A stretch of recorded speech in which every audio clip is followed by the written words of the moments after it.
Thank you for watching to support my channel, and don't forget that you can now buy my book on Amazon.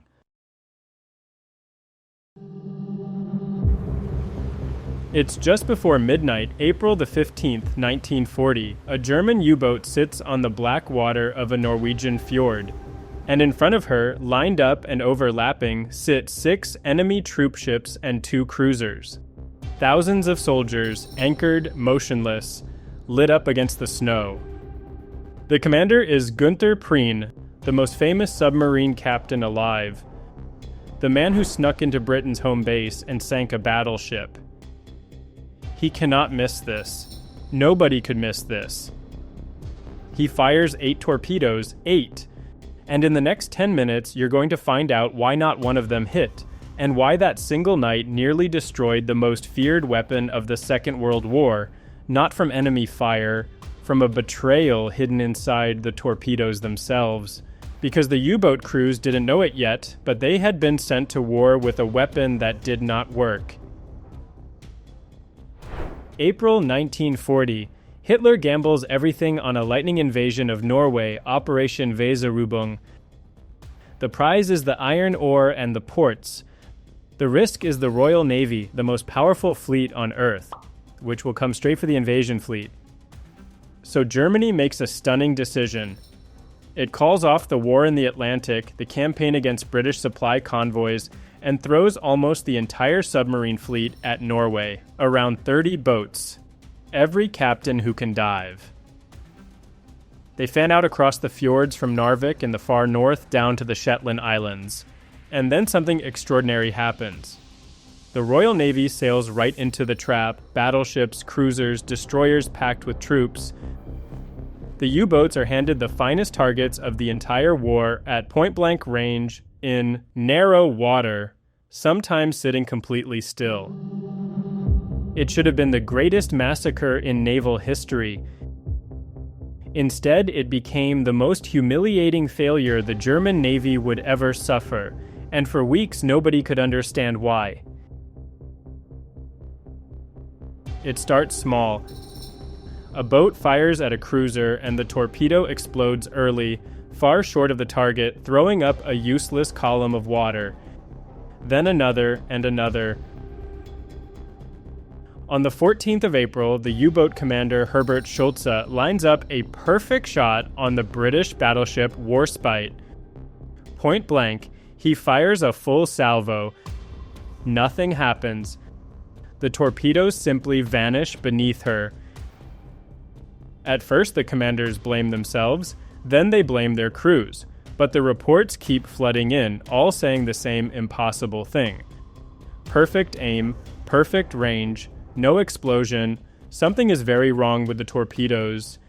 And the men firing them are now sitting ducks for the destroyers hunting overhead. Which brings us back to Günther Prien and that wall of anchored ships. He fires his first 4 torpedoes. Silence.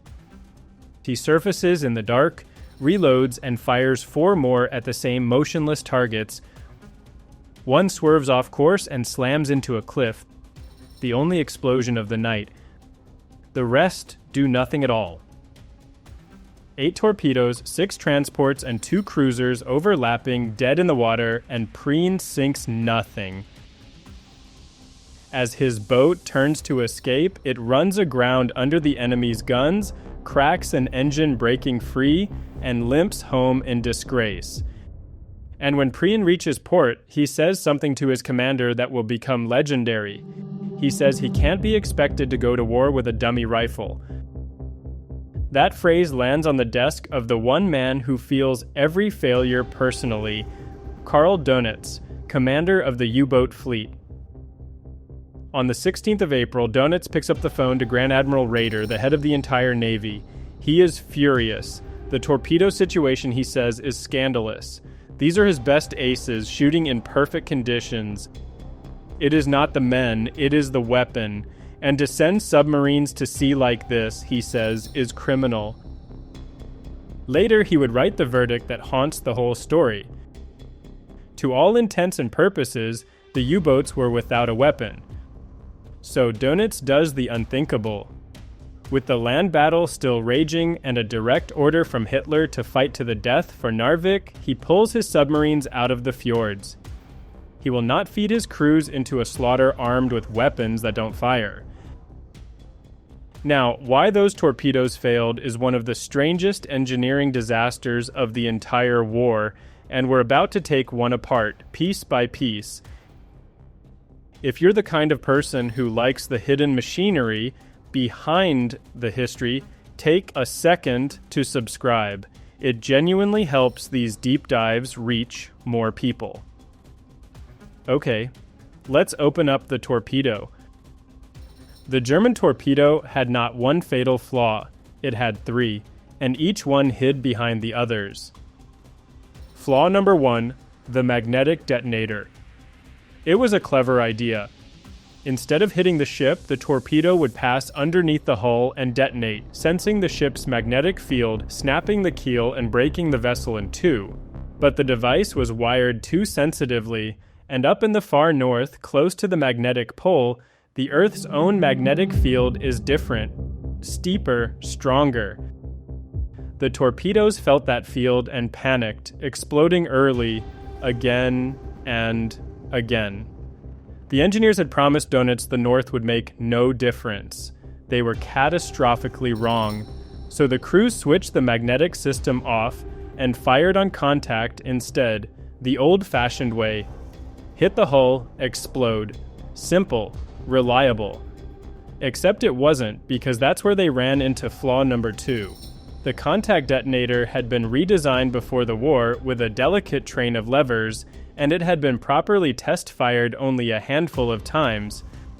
The firing arms were built too short, so when a torpedo struck a ship dead-on, square on the hull, the pin failed to fire. It was, almost unbelievably, possible to score a direct hit and have nothing happen. That is exactly what happened months earlier when a U-boat put 3 torpedoes straight into the British battleship Nelson, and every one of them was a dud. The crews had been complaining since 1939. Nobody had listened. And then there was flaw number 3, the worst of all because it was invisible. The torpedoes ran too deep. Set to skim just under a ship, they would instead run a full 2 meters lower, sailing harmlessly beneath the keel into open water. The cause was almost poetic.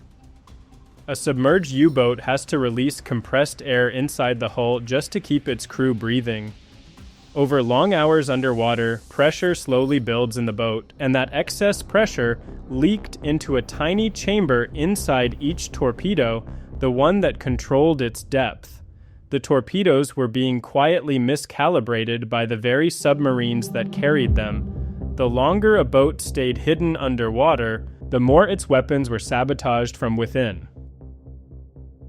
Magnetic detonators that fired too early, contact pins that didn't fire at all, and torpedoes that ran too deep to matter. Switch off one fault and you exposed the next. There was no setting that worked. When Donitz's staff added it all up, the scale of the disaster became clear. Off Norway, his U-boats had launched roughly 40 attacks, 4 on a battleship, 14 on cruisers, 10 on destroyers, 10 on transports. Donitz calculated that with working torpedoes, his crew should have sunk a battleship, 7 cruisers, 7 destroyers, and a string of troop ships, around 20 warships that escaped certain destruction. The actual result? Across the whole campaign, the submarines off Narvik sank nothing, not a single ship. The only warship sunk by any U-boat in the entire Norwegian operation was one small enemy submarine. Between 30 and 35% of every torpedo attack had simply failed. And the failures didn't just lose targets, they cost boats. U-64 was caught at anchor and sunk by a float plane from the very battleship her torpedoes couldn't touch. U-49 was depth charged to the surface, and the British pulled secret charts from the water showing exactly where every German submarine was hiding. For Donitz, Norway was the lowest point of the U-boat war. He demanded an investigation, and it found that the torpedo had been rushed into service before it was ever properly tested. The men responsible at the Torpedo Institute would eventually be court-martialed and sent to prison. One officer had even warned the Navy before the war that the weapon was defective. He was ignored. Donitz wrote that he doubted whether men had ever been sent against an enemy with such a useless weapon. And the brutal truth is that the fault wasn't fully fixed for almost 2 more years. A reliable detonator didn't arrive until the end of 1942, which takes us back to that night in April. Günther Prien, the greatest submarine ace in the world, staring through his periscope at a wall of motionless enemy ships, the targets of a lifetime, and firing 8 torpedoes into the dark for nothing. He hadn't missed. His crew hadn't failed. The weapon in his hands had betrayed him and very nearly took the whole U-boat fleet down with it. Germany had been handed the Royal Navy at point-blank range and shot it with a dummy rifle. Thank you to my Patreon members who helped make this video possible.